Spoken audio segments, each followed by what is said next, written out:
guys, I'm Camilla with ButterflyMX, and I'm gonna show you guys how our smart video intercom works. Now for deliveries, property managers can set pins for carriers that they can use on the ButterflyMX intercom.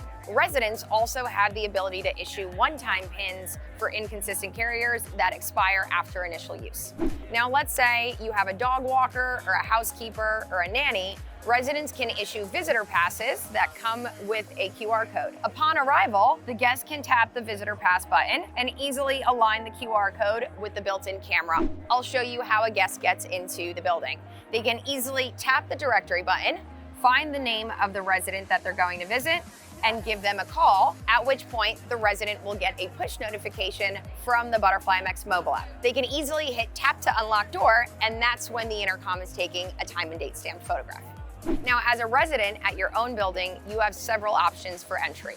The first is the built-in fob reader on the ButterflyMX intercom. The second option is the door pin, and each resident will have their own customized 6-digit apartment pin as a failsafe.